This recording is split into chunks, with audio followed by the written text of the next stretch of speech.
Hi everyone. Today we'll be presenting our team assignment, our second one, and this is our team. And today we will be going over our conflicts that we introduced on our last presentation, the resolution attempts, proposed solutions by the corporate sustainability side, proposed solutions by profit maximization side, our own propositions based on a neutral standpoint, and we will be ending with the application of theories by Jant's Conflict and Communication Second Edition textbook. The conflict we will be discussing here is corporate sustainability versus profit maximization. The United States is a capitalist country, and it has been since its creation. This was incredibly apparent during the Industrial Revolution, where factory workers were treated terribly, and the people at the top who own these factories were able to continue to grow in wealth. Of course, as time continued and we progressed as a country, workers' rights formed and different movements of that nature were able to develop in order to create better lives for people who worked in these industries. However, that meant companies needed to pay their workers more. As a result, especially in fashion and in the garment industry, corporations sought out cheap labor overseas in third world countries in order to make up that difference in pay. So it resulted in factories not really existing in the US anymore and really just taking that labor and then shipping it over all the products to the stores. This is especially apparent in fast fashion. This leads to then the sustainability issue. Corporations are not taking responsibility for being the sole reason that there are so many issues within the climate and the planet throughout the world. It's really just a result of wanting to make as much profit as possible, and no matter what, doing that, no matter the cost. Going over resolution attempts. One of the main ways to resolve the tension between profit and sustainability in fashion is through strong internal alignment. First, cross-functional collaboration encourages different department, finance, operation, and sustainability to work together so that ethical goals and financial strategies move in the same direction. Partnership for Progress focuses on working not only within companies but across industry, collaborating with other brands, organizations, and policymakers to create large-scale change. Next, transparent and responsible practices are key. By openly reporting sustainability outcomes, companies build trust and show that ethical responsibility can exist alongside strong businesses' performance. Finally, profit through purpose reminds us that sustainability doesn't have to conflict with profitability when a brand mission is to prioritize people and the planet. It can strengthen consumer loyalty and long-term success. On to the next slide, we're looking at more ways companies can make sustainability work while still creating profit.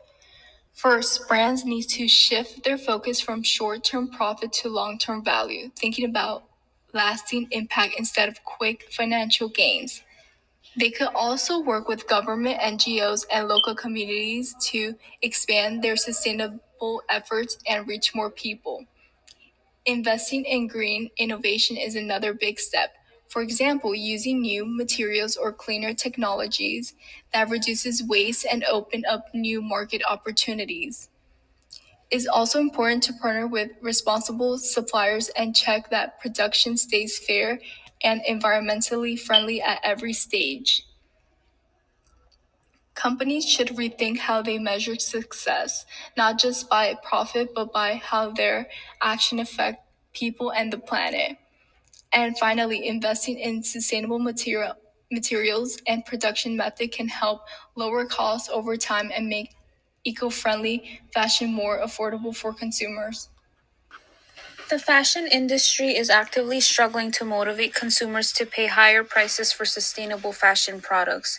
But with the climate crisis accelerating and decarbonization efforts falling short of targets, they must respond with action. Ignoring the crisis is not an option, and action from the fashion industry is vital in order to achieve change. We propose that companies focus on educating their consumers on the importance of sustainability, as this will allow consumers to understand the importance and potentially persuade them into purchasing sustainably made products. Additionally, collaborations between fashion companies can also be helpful to resolve the conflict. The sharing of technology and resources can lower the cost of implementing sustainable practices for suppliers. Since price plays a big factor to the conflict for corporate sustainability, creating affordable lines and premium can also be done to attract more consumers with different price budgets. In order for fashion companies to make sustainability successful on the corporate side, they can carry out these propositions. The first idea is for brands to use multiple platforms like social media to educate people. Instead of just selling clothes, they can share the story behind how their pieces are made and why being sustainable actually matters. When consumers see the effort and impact behind it, they're more likely to support these brands. Another big one is collaboration. A lot of smaller suppliers don't have the money or resources to switch to sustainable practices, so teaming up with bigger companies can really help. It lets them share funding, technology, and ideas. For example, Stella McCartney has worked with the Ellen MacArthur Foundation to promote circular fashion and reduce waste, which shows how powerful collaboration can be. And finally, price is a big factor. Not everyone can afford premium sustainable brands, so offering premium and more affordable options can help make sustainable fashion more attainable for consumers with different budgets. Everlane is a great example because they're super transparent about pricing and production, and they offer clothes at different price points. After looking into the resolution attempts along with propositions on the corporate sustainability side, it's now time to look into propositions on the profit maximization side of this issue. Clearly, we're able to see that corporations are to blame for what is going on in this issue. And as a result, people, since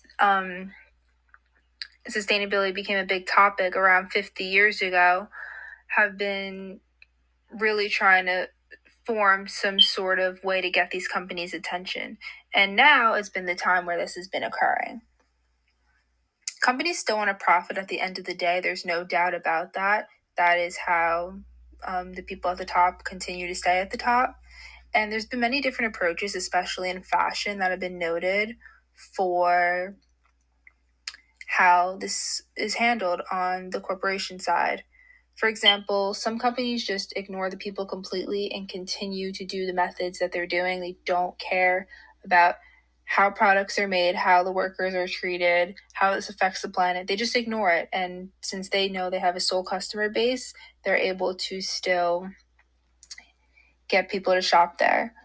There's also things such as greenwashing. Companies will slap on a logo saying that this is helping the planet or they're doing things to help the planet, and it's not necessarily true. It's just for the look of it so that customers will continue to shop there and not boycott these brands, because a lot of the time this is what is happening. Consumers are starting to learn the unethical side of this part of the industry since it's mainly overseas and not want to shop at these places. Along with this, companies are also using recycled materials. I know, for example, H&M is a brand that's very known for fast fashion and making really cheap garments. They're slowly initiating making products out of recycled cotton, recycled polyester. Granted, polyester is still bad, but the fact that they're taking a initiative to use recycled materials. There's a lot of other companies that also include environmental social governance, ESG. For example, Gildan, they own a multitude of brands, but they're able to, on their website, specifically state all of the different ways they're helping the planet when it comes to how they're manufacturing, the amount of water that's being used, the materials being used, and all of the workers' rights of that nature. So they're really coming forward. That, I feel, is the most effective way that companies are being transparent on how they actually do want to make a difference, because not all companies are evil. Not all companies are the problem. Companies can still profit and grow, such as you can see here, Patagonia, Eileen Fisher, and Stella McCartney are just a few of the bigger, most reputable brands that have promoted sustainability throughout their time. And now, to combat the ongoing conflict between corporate sustainability and profit maximization, we took a neutral standpoint.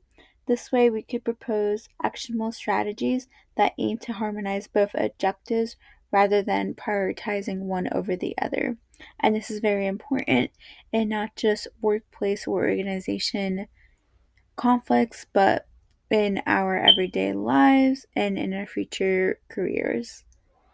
Our first proposition is that companies adopt a triple bottom line framework, which evaluates success not only by financial profit, but also by social and environmental impact.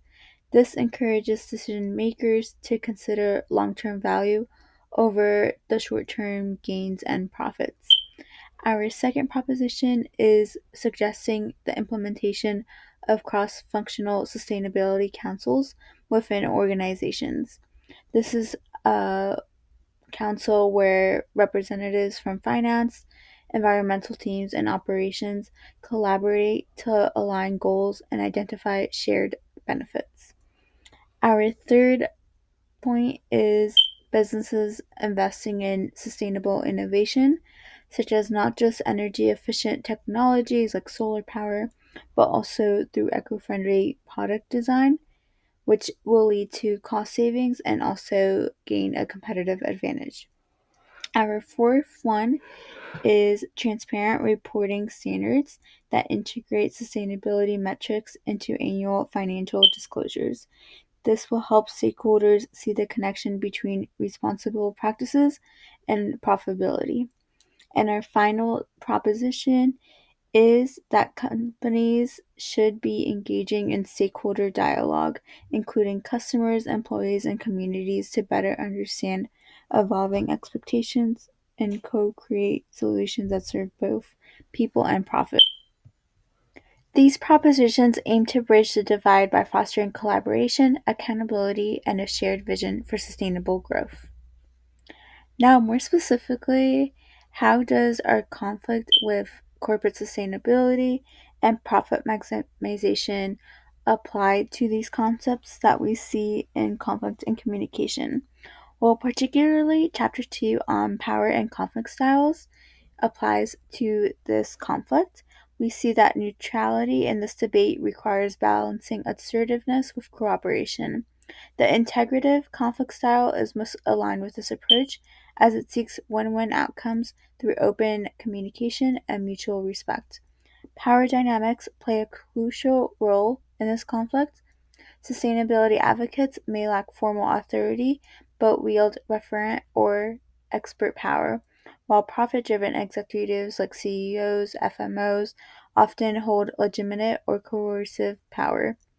Recognizing these dynamics allows for more strategic negotiation. Chapter 5's insights on negotiation skills further support this by emphasizing the importance of active listening, reframing positions, and identifying underlying interests rather than surface level demands. For example, a sustainability officer might reframe a proposal for eco friendly packaging not as a cost increase but as a brand differentiator that applies to conscious consumers and reduces long term waste management expenses.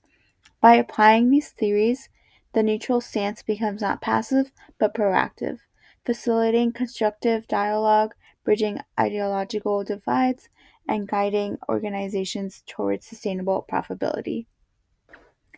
Now, in our YouTube bio link, we'll attach this video that reimagines capitalism with environmental stewardship and economic success. This is a TED Talk video by Senior Fellow at Deloitte Central for The Edge, where the video explores how businesses can simultaneously save the planet and make profit. He argues that sustainability and profitability are not opposing forces, but can be strategically aligned through innovation and technology. By bridging the future with technology, having ethical and strategic transformation, risk and responsibility, and his call to action for his encouragement of leaders to rethink traditional business models and embrace purpose driven innovation that benefits both society and shareholders, and this compelling invitation to reimagine capitalism. These are our works cited pages, and that is it. We hope you enjoyed and look forward to your comments and questions in the discussion. Thank you.